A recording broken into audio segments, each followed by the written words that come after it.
Is that better, likewise? Yeah, we are good to go. So, hi everyone. I want to welcome you to this week of our Engage and Empower Me course, part of the Stanford MedX MOOC course, our massive open online course that we have going on right now. And this week we're going to be focusing on design thinking for patient engagement, which kind of wraps up and combines the two previous weeks that we looked at. We looked at, what is patient engagement the first week, and then last week we talked about design habits and designing for behavior change as well. So we're going to kind of take what we learned in the last 2 weeks and pull those two ideas together today with a couple of great panelists that we have. I have both Emily Bradley here and Lisa Bernstein, so I'm going to give them both a second to introduce themselves. But just to give you a little bit about myself, if this is your first time tuning in, my name is Britt Johnson. I blog at thehurtblogger.com, and you can see my Twitter handle right there, @hurtblogger. So if you have any questions or comments today about our course and the coursework, please tweet us in your questions using the hashtag MedX. And we also have one of our ePatient scholars, Alan Brewington, who's going to be helping moderate the discussion. So you can find him on Twitter at ABREWI 3010, so ABrewy 3010. So he'll be helping kind of facilitate some of those questions as well. So we thank everybody for joining us. And Emily, I'm going to go to you first and let you introduce yourself. Hi, I blog at chroniccurve.com. I am a two-time Medicine X ePatient with a host of diseases that I affectionately sum up as my immune system has an attitude problem. I'm also a biology and psychology student at Florida State with an interest in pre-health. Great. So, Lisa, you mind introducing yourself to our class today? Sure. Hi. So I'm Lisa Bernstein. I'm the one who does not have a little identifier tag with my Twitter handle, so I'll just tell it to you. It's the Bunk, ITSTHEBUNK, and I do blog occasionally, but I'm much more often on Twitter. And I've been involved in Medicine X since pretty much the beginning, and up until recently I was an ePatient advisor along with Britt on the advisory board. I have a history of 3 times being diagnosed with primary breast cancer, and I have a passion for design thinking, and this past year I had the great fortune to be part of the MedX IDEO Design Challenge that I know Britt has done before as well, and so I'm really excited to be here today. Thank you so much, both of you, for joining us. We've got Emily's coming to us from Florida, so appreciate you taking time out of your busy student schedule. And then Lisa's actually on her iPad, hence the reason we have her without the little tag. So utilizing tech and our resources, and Lisa and I are both coming to you from Los Angeles today. So I want to start off by just kind of reading some of the feedback that we heard from the course participants and kind of getting your feelings about that. When asked, what one thing that they think could help improve healthcare, improve the doctor-patient relationship, these were some of the things that they had to say, and I'd just like to get your feedback on those a little bit. We had Cole Miles said, always sit, and implying that this is a cue both to patients and the doctor that adequate time will be given so that the doctor can't rush out of the room. This one from Anonymous encouraged active listening, so repeating back the questions to the patient. This from Sarah Claff. She advised that the doctors stand and sit near the patient, speak in their own language, not using medical jargon. We had EK01101, ask the patient at least one non-medical question. Jenny BNZ, know and use their name and correct pronunciation. I think we could all appreciate the respect of that. Ms. Ruby said, take at least 30 seconds to stop multitasking. Face the patient and give them your full attention. And then Sebastian Van Duyen, I hope I'm saying that right, said, sit down, speak slowly, take the time to listen, always finish with, is there more you want to know, or is there more I can do for you? And then also ask the question, how do you feel? Which I think is very important. So my initial gut reaction to this is that these are all great suggestions for the doctor-patient relationship, but what I would encourage is to also consider that not every patient is going to approach the situation the same way. Not every patient is going to want a high level of empathy or to be asked too much personally, too. So while these are all wonderful suggestions, and I wish my doctor, personally, all my doctors would do all of these things, I would encourage to think that patients like to receive information differently, and they like to be treated differently. So Emily, I want to go to you. Is there any of those that stood out to you as thinking as far as patient engagement and what that means for you? I hear in every single one of those responses what boils down for me, the common denominator, is having a conversation, because that's what I'm hearing. I'm hearing body language. I'm hearing very simple, teeny tiny things that we are doing right now when we're talking, when I'm talking to a friend, when I'm talking to a family member, when I'm talking to a stranger. And I feel like sometimes in medicine, everything's formula-based. There's a time crunch for providers, and we lose that, okay, I'm having a conversation, at least on some fundamental level. I think that approach is really important. And I think it's pretty easy. Well, maybe not easy. I can't say that because I'm not a provider. But I think there are telltale signs that suggest whether or not the patient wants to be the captain of their own ship. If they're not willing to have that dialogue with the provider, their response, that's their responsibility. They have to own that. So I think I guess both parties really have to gauge where they're at. No, that's a really great point, because some patients want to be led through the process a little more. And then if that is the case, I think there's a way for providers then to look at how they might empower their patient or get them to take ownership of their health. And I think that's the important thing, is reading clues and kind of stepping back and seeing what that patient needs in that moment, but also what that patient needs long term, how they want to receive that information. So Lisa, I'm going to go to you. What was your kind of initial reaction hearing some of those? Two things. Number one, yes, completely in agreement with all of them, and they very much resonated for me. I thought it was really interesting, the people who said, sit near your patient. There's a really subtle sort of authority power differential thing when one person is standing and another person is sitting. So I thought that was interesting. If you think about verbal cues and then non-verbal cues. So that's a really good one.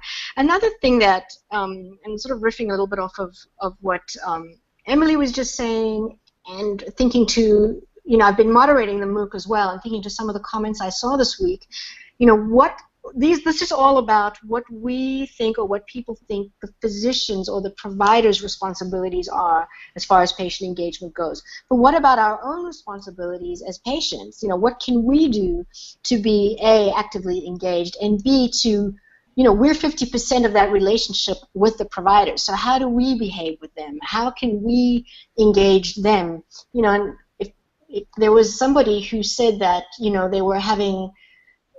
they were becoming accustomed to being a patient, and it sounded to me like they had been through a lot, and none of us want to be patients, right? And this person was saying, well, I know that I don't necessarily have the best patient bedside manner as a patient to my medical team, and that got me thinking, so there's so much that's on us, so there are things that we can do as well. That's a really great point, and I think you've just kind of keyed into kind of a new term there, is the patient bedside manner. Yeah, the person in the MOOC who said that, yeah. Yeah, so that's wonderful. I'll have to go back and check that one out. So it's a really interesting point, though, because I think as patients, we take so much of our frustration and so much of our hope into all of those appointments and those interactions with our healthcare team. We build it up to be so much in that moment that if we're not getting the kind of care that we need, or the level of care that we feel that we need, it can become very adversarial. And I think it's important as a patient, personally, as a patient community, to remember that those doctors got into medicine for, maybe this, for interesting reasons. Maybe it was a personal reason, maybe someone in their family is sick, or bottom line, maybe they just want to help people too. So I think, we as patients need to remember that. And, maybe some doctors lost their way a little bit and aren't as empathetic as they used to be, as individuals. But I think that you bring a great point in there, that there's a way that we need to work on that conversation as well, not just healthcare providers. It is really a team effort there. Can I jump in with, I cited a little personal anecdote to this person when I responded to his name is Scott H.J., to his comment. It was my bazillionth appointment at the oncology office that I go to all the time, and there was one particular nurse who ended up always being the nurse who did my intake, and especially on this particular day, I was waiting longer than normal, and some people had arrived after me.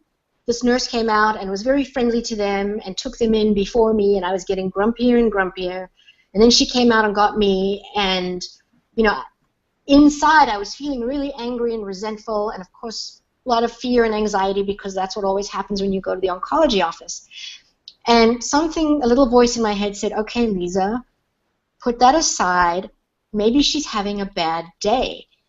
And I was able to listen to that little voice and try and just be at least kind to her. And then I remember saying to her, oh, how's your day going? Is it pretty busy around here? And then she started talking to me, there was stuff going on and whatever. And yes, she was having a really bad day. And we ended up having a totally okay interaction. We didn't become best friends. It wasn't about that. But it was a reminder that it's also, we take things so personally, but it isn't necessarily about us. And if we can find that strength in us, which it's not always easy to do, and I haven't always been able to do that, but on the days that you can, it might just work. I think it's interesting what both of you are saying right now, and kind of where this conversation is going so far, because really patient engagement, what we're saying, is not necessarily something, so often it's defined as what people initially define it as, I should say, is that it's something that providers or a healthcare team or stakeholders should get the patient to do. And what we're saying is it's really a give and take here. And it's potentially just as much up to us to build that relationship and build that engagement between the two. So I want to get into a little bit about today's topic after we kind of went through some of those initial reactions there. So this week, the course participants were looking at design thinking for patient engagement. They were fortunate enough to hear from Lisa Bernstein, her Ignite talk, who we have here today, and then also Dennis Boyle of IDEO. And he's a founder there and works with the medical division there as well. So we're very fortunate to work with Dennis at MedX, and he had some great points in there that we'll try to bring in. But this week, the participants were asked two main questions to consider as they listened to both of these talks. One was, how do you define design? So I'm going to ask both of you the large question: how do you define design from what you've learned so far as a patient and kind of personally? So Emily, I'll go to you first. So I guess the first thing that comes to mind is identifying the needs of both parties, because I feel like that's what we're talking about. When we talk about patient responsibility, and I heard that idea floated around at MedX both years that I've been, the patient has some level of responsibility. Okay, but what responsibility? For me, design in terms of healthcare is identifying needs, and how do we use empathy and fundamental human connection and curiosity and what ifs to identify those needs of all different stakeholders, and then find some way to meet those needs, or at the very least validate them and address them. What's really interesting thing about that is, so Dennis in his talk with this course really focused on, he emphasized that focusing on empathy is really what will help you figure out what needs to change and how to solve the problem. So it's exactly what you're echoing here. So, both from the patient and from the professional. So that's really what it boils down to, is empathy. So Lisa, I'll ask you. So from your standpoint and your experience thus far, how do you define design? The way I define it is really kind of simple. It's about how do you solve a problem? How do you solve a problem elegantly? How do you solve the problem once you've actually made sure you understand what this problem is?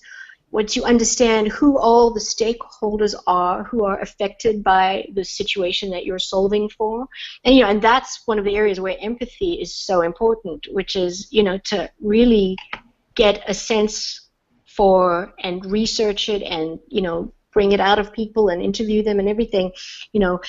Okay, so let's say there's a problem. We need to figure out how might we help people not be so afraid of needles, to get shots. Well, who are all the people involved? Yes, they're patients, and are there adults? Are there children? Which are, what are the shots for? All of those aspects. Who's giving the shots? What is the larger ecosystem that all of these stakeholders are a part of? So it's getting really in-depth and like both deep and broad understanding of everything around this problem as well as the problem itself. Is the problem really about needles and fear of needles, or is it about something else, right? And then when I say solving it elegantly, I think one of the things that defines the field of design is that design, as opposed to art you're creating. Design, you're designing a solution for somebody, and there are constraints. Maybe the constraint is everybody who you're designing for is right-handed.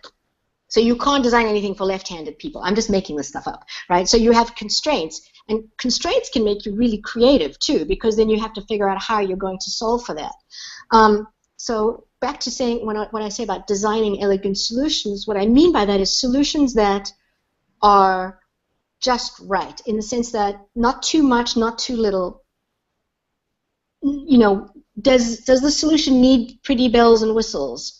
Or does it not need them? Who really needs this solution? And then another aspect of it is also, what IDEO does with design thinking, and most anyone who does design does as well, is, rapid prototyping and iteration, so that you don't have to end up with something perfect right away. You make something, and then you test it, and you get feedback, and then you keep perfecting, you tinker with it, and you keep perfecting it along the way. So it's really all of those things, I guess, add up to what is commonly known as human-centered design, where humans are actually taken into consideration in the solution of the problem. I hope that helped. Yeah, no, I think both of your answers are great, because I think so often in sort of the layman's terms, or when people think of designing something, they think of creating, a web layout, or they think of designing a chair, maybe the structural elements of a chair. But what we're really talking here is, kind of theory-based in a sense, designing environments, designing interactions. And I think it's important to remember that all of those can be designed as well, and we can apply this sort of design thinking, to how we engage with patients and how patients engage within the healthcare system. So you bring up really great points there, and kind of illustrate that it's so much broader an idea than just creating something visceral or something you can even touch, really. Can I add to that, Britt? Because you talked about a chair and a website, and what's interesting with that is, if you think about it, okay, a person interacts with a chair. How is the person going to sit in that chair? Right, so you could make a super duper, amazingly gorgeous, creative, and avant-garde chair that's 25 feet tall, and maybe no one can sit in it, or they would need to climb up to it to sit in it. So even functional items such as chairs or buildings or whatever have to take. You sort of would hope that they have to take the human into account and those interactions. And just one other thing, people for so long confused or conflated design with just the aesthetic qualities, something that must be beautiful, so we'll design it to be beautiful. Well, beauty does help as well. Beauty as in aesthetic quality of something. And I think I saw this coming up during the MOOC this week. I think somebody commented on the fact that people were spending all of this money to make hospitals look like fabulous luxury hotels. Right, and that's a common thing that we've talked about. Like, okay, so you're focusing only on the beauty, but who is that for? And and this particular person in the MOOC was saying, I'd rather you spent that money on things that would make it into a healing environment. I thoroughly agree with that. So it's about finding that balance between beauty and function and all those things. I think it's interesting. Sorry, I think it's interesting you bring up the chairs, because one of the things I've always found quite frankly just ridiculous, is I walk into my rheumatologist's office, and there are plenty of chairs, and none of them are comfortable. None of them have any padding. None of them have any support. And this is a physician that I would wait 2 to 3 hours to see. And now I recognize that those 2 to 3 hour wait times are because she's willing to spend so much time one-on-one with me in spite of the system and the pressure the system has put on her. However, I would typically leave the physician's office in 4 to 5 times the amount of pain I walked in there with, every time without fail. Where is the design? Where is the patient-centered thinking? And we're talking about a waiting room. And the exam room, the exam table was just as bad. It was this angle that there was no other seating option. And if you're waiting for extended periods of time, it's backward. It's completely backwards. Yeah, I didn't realize how perfect the chair sort of metaphor would be, you know. But it's a great point because the same, you know, Emily and I are both rheumatology patients, and I deal with the exact same thing, those lengthy waits in there. There's been times where I've laid down on the floor or I've curled up on the exam table with the pillow there because I am waiting so long. But the interesting thing about that is I'll sort of play e-patient devil's advocate. So in regards to, you know, kind of beautifying the hospital and so forth, because while I completely agree that maybe I would like to see some of that money put into further research and maybe reducing patient bills and so forth, at the same time, are we not the first ones to complain when it's not beautiful, when it looks dingy, when the walls haven't been painted? So it's finding that balance of what truly is important to us and also realizing that maybe they are considering our mental health aspect by, you know, kind of beautifying the hospital. But to get it right, like Emily's saying, they have to consider the patient needs ultimately. So while mental health and having a calming place, a restful place is important, we can't choose chairs or, you know, seating arrangements or anything like that just based on aesthetics. It has to be human-centered, like you're saying, Lisa, and it has to come back to meeting the needs of the patient, both body and mind, I would say there. So those are really great points. So the second question that the participants were asked, think about a past interaction with the healthcare industry, and with regard to that experience, how would you complete these 2 sentences? I liked blank, and I wish blank. So everyone on the tweet stream right now, I would encourage you guys to tweet us your answers to those as well. Maybe we can incorporate some of those. So I'm going to ask both of you to first fill in the I liked. Let's go with that first, and then we'll go with the I wish. So Emily, what is something you liked? In this particular experience? In a past interaction with the healthcare industry. So it could be any experience, really.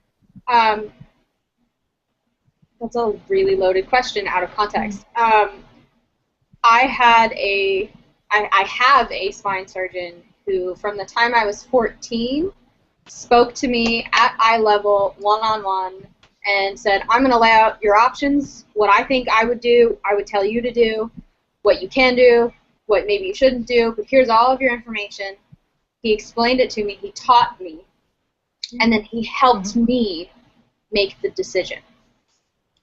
I made the decision with him at my side guiding me. And I felt like I had made the decision for myself with the tools that I needed.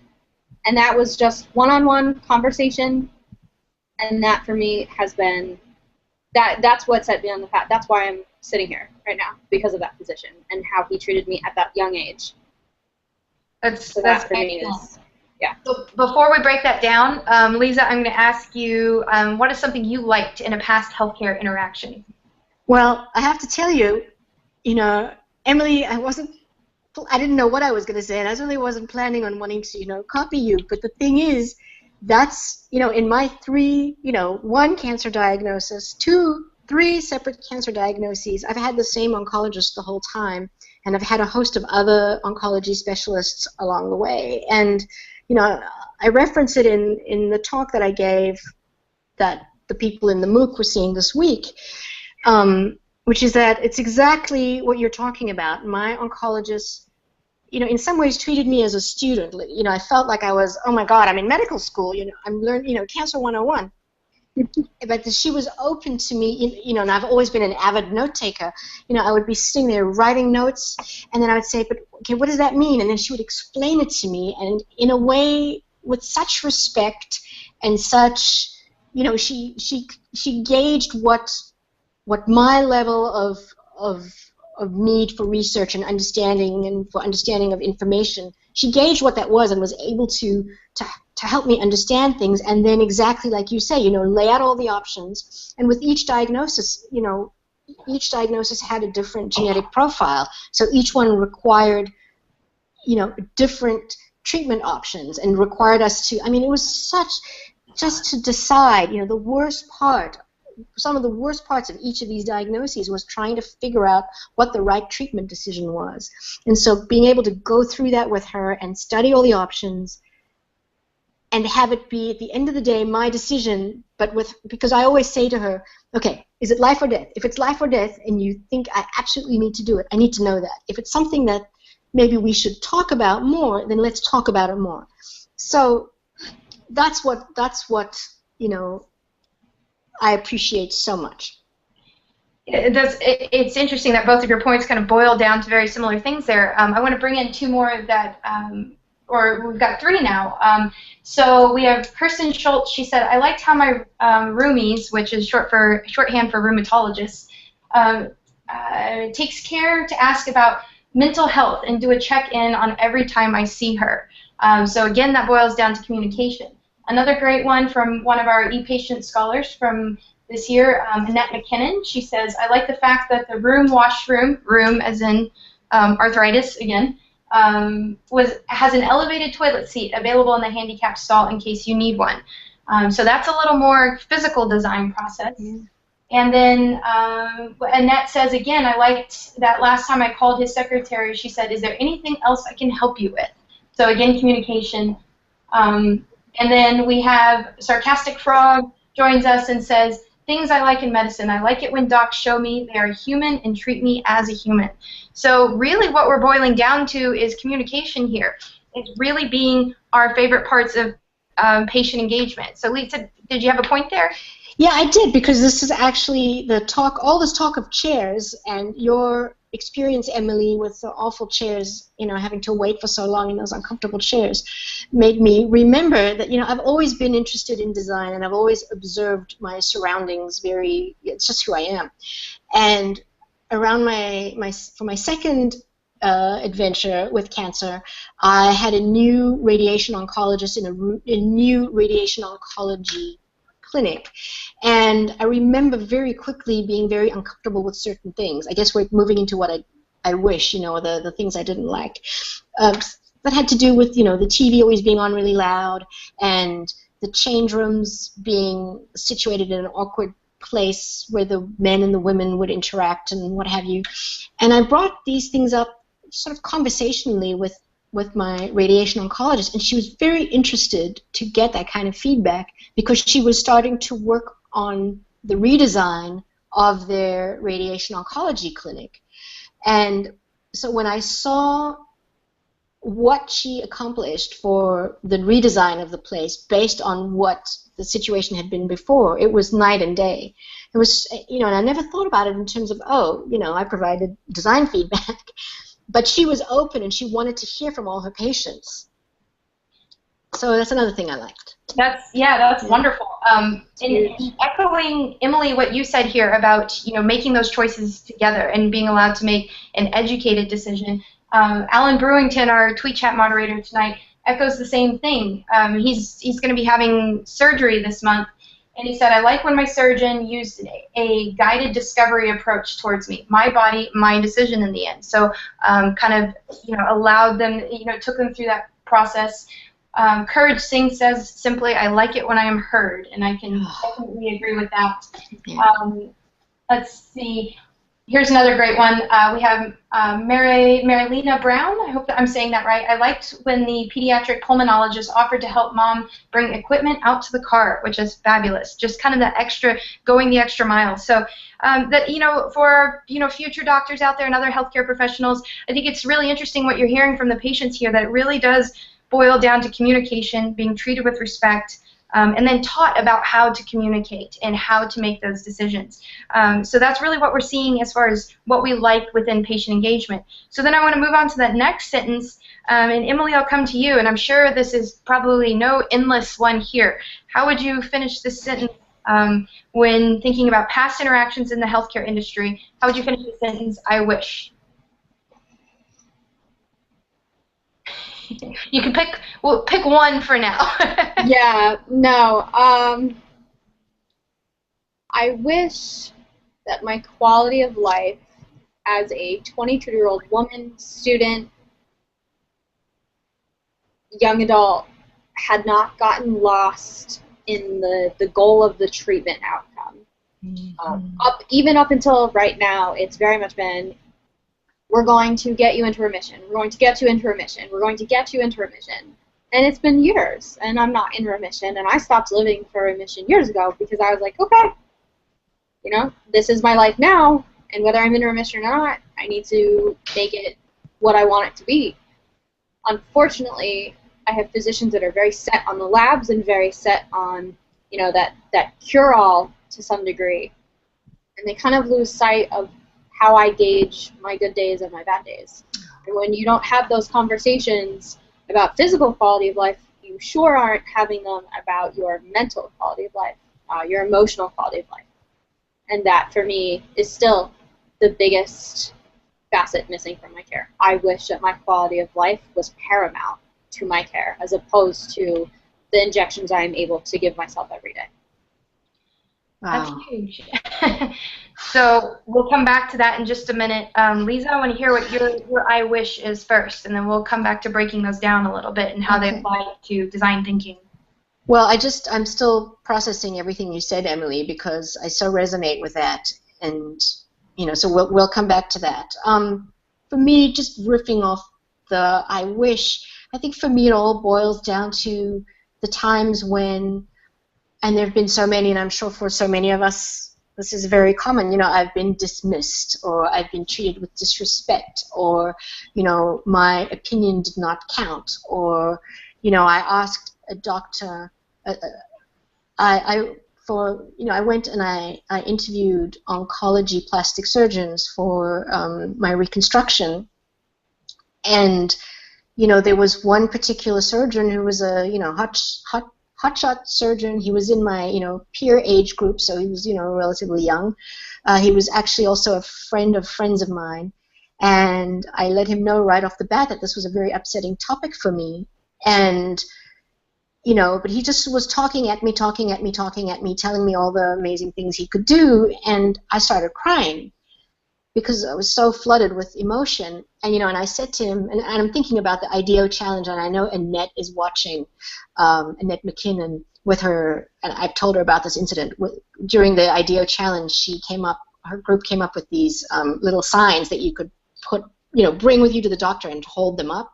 You know, I wish that this doctor had noticed that I was crying and upset. I was sitting there, just tears running down my face, and I said to him, can you please just stop talking? I need a minute to breathe. Blah, blah, blah, blah, blah. It kept on at me. It got to the point where I stood up, and, you know, I'm in a robe. I stood up, and I went to the back corner of the room, and I faced the wall and turned my back on him because I had to recover my breathing and just to calm down. And he was still talking at me. So, you know, needless to say, I never ever saw that person again. But, you know, I wish that I had been treated like a human being. Oh, I lost you. You're muted, Britt. Thank you, guys. I said those are both certainly very heavy I wishes, and we'll break those down in just a second. I want to go over a few that we have in the tweet stream here. From Alan Brewington again, he says, I wish there was less paperwork in healthcare. Very simple, very easy. Can apply that to design, or we can apply design thinking to that, essentially, I would think. Kirsten Schultz says, I wish that my prior GP would not have laughed at me saying an abscess was a pimple and telling me to take immunosuppressants anyways.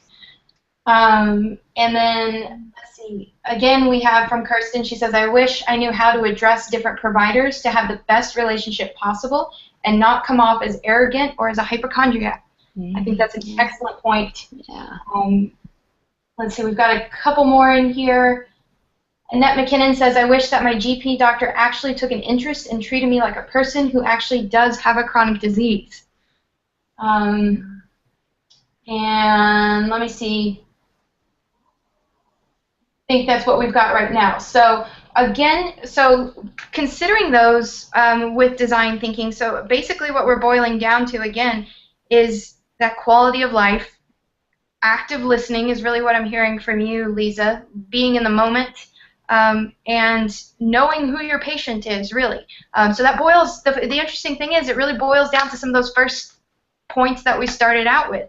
You know, Anonymous said that they really encourage that active listening. And then, you know, not losing sight of the patient, you know, really knowing who your patient is, whether they're a 22-year-old who's in college and wants to be able to enjoy that moment in their life, or whether that's a patient that just needs a moment to breathe. It's all about listening there. So I'm going to take it one step further, and we'll take a few minutes on this, and then if we have any questions, we'll start wrapping up there. But part of the IDEO process to design thinking is to phrase questions with frame them around how might we. So we start the questions always with how might we. So looking at this, we're looking at how might we improve quality of life, how might we help providers be active listeners, how might we help providers be in the moment, and how might we not lose sight of the person in front of us. That's really what I'm hearing from the two of you. So thinking about that, Lisa, I'm going to go to you first because you've been part of the IDEO challenge. Mm-hmm. You know, how has using that framework of a question, how might we, really influenced your approach to problem solving as a patient? Well, first I have to say I wish I haven't yet had a moment in my life to sit down and actually blog about this, but I really want to, because I've done a lot of thinking about those very quote-unquote simple words, how might we? And I love them so much because might implies a kind of humility and an openness. It's not how can we or how will we, it's how might we. How could we, you know, how might we? Which leaves a wide open field for any possibilities to come up. So now that I've waxed euphoric about that, I forgot your question. I was saying, how has maybe incorporating that question into problem solving as a patient helped you, or how have you incorporated that? Have you incorporated it into just personally being a patient, or maybe in advocacy? Well, it's definitely, like I said, you know, I like coming at things from that angle of how might we, because it allows you also, you know, the more you do it, the more you practice it, to start looking at things from other perspectives. How might I engage differently with, you know, or how might I solve this particular problem? Oh, well, maybe, is it me? Is there something that I could be doing differently, or could I change my perspective on things, or who could I talk with at the doctor's office about this in a way that's not threatening and that's collaborative, so that we could co-design a solution. So, for instance, as I think about it now, when I was telling you about the radiation oncology clinic, I had a few of these co-design, very casual conversations with my radiation oncologist, but it was like we were brainstorming how might we make the patient experience better, given that, you know, you're coming here 5 days a week and you have to disrobe and put a robe on and do this and do that and do the other and sit for 2 hours or whatever it might be. Does that answer your question? Yeah, no, it's good. It was very open-ended question, so just trying to pull some thoughts out of you. So, Emily, I'm going to give you kind of another open-ended question as well, a little different. What would your advice be to various stakeholders, including patients, doctors, researchers, pharma, anybody you want to consider a stakeholder in this? How do you think that they might be able to design better for patient engagement? And you could give us just one example if you want. I think that there is a fundamental principle that we have to keep in mind, and for me, that's always been, and this is what I've heard echoed through tons of other people as well, other stakeholders, is that we create change, and we do that on a small scale. So when we talk about behavior design and breaking it down to make it simple, because it's hard to take on change that's complicated. So each stakeholder, whether you're a patient, whether you're a provider, takes that time to make one change. Maybe it's spending an extra minute with a patient. Maybe it's just looking at the situation differently. But if you can make small changes, small-scale changes on a daily basis, you're creating a larger paradigm shift. So for me, that's integral. It's making individual changes in your own life and how you interact with others, and that creates a cascade. Well, that's perfect because you bring in exactly what we discussed last week with BJ Fogg and the tiny habits. Yeah. And what he was really encouraging there was that simply by trying, that is enough in the process. Yeah. You know, we don't have to view success as necessarily a measurable outcome, but merely trying in your day or trying to make those small baby steps, you know, if you will, that is success. So it's reframing what that success is. And I think that's exactly what you're echoing here is that, you know, simply by trying to listen, by trying to interact with your patient more, by trying to interact with your doctor more, I think those are so important. So, Lisa? Well, I'm going to bring that full circle to design thinking, because what that's called is rapid prototyping, right? So you're trying you know, each interaction is a rapid prototype in a sense. So for example, you know, in LA, you know this, Britt, everyone's driving and you're always going into parking lots and there are always parking attendants. Well, what would happen if you actually looked the parking attendant in the eye and said, hello? It's so shocking to me because every time I do that, 9 times out of 10, the person will look me in the eye and smile as if, you know, a miracle just happened, because most people just drive through and ignore them. But those little interactions, or, you know, you get on a bus and you say hello to the bus driver. So imagine if you're a provider and you actually manage, or you're the receptionist at the doctor's office. You just look up from your desk for half a second and look the person in the eye and say hello. Small things can accomplish a lot. Yep, and that echoes Emily's paradigm shift, and you know, just those small things. You don't know how that's going to help the next person in front of you, how that might help you. That might give them the energy to be, you know, to advocate later or to, you know, help somebody else out. You know, it's those tiny steps. You know, I think it's a little bit of paying it forward there as well. So those. Yeah. I think that's important to remember. So those are really great points, and I appreciate the conversation. So I'm going to give each of you a chance to give any final thoughts about design thinking for patient engagement. So Emily, I'll go to you real quick. Any final thoughts for us?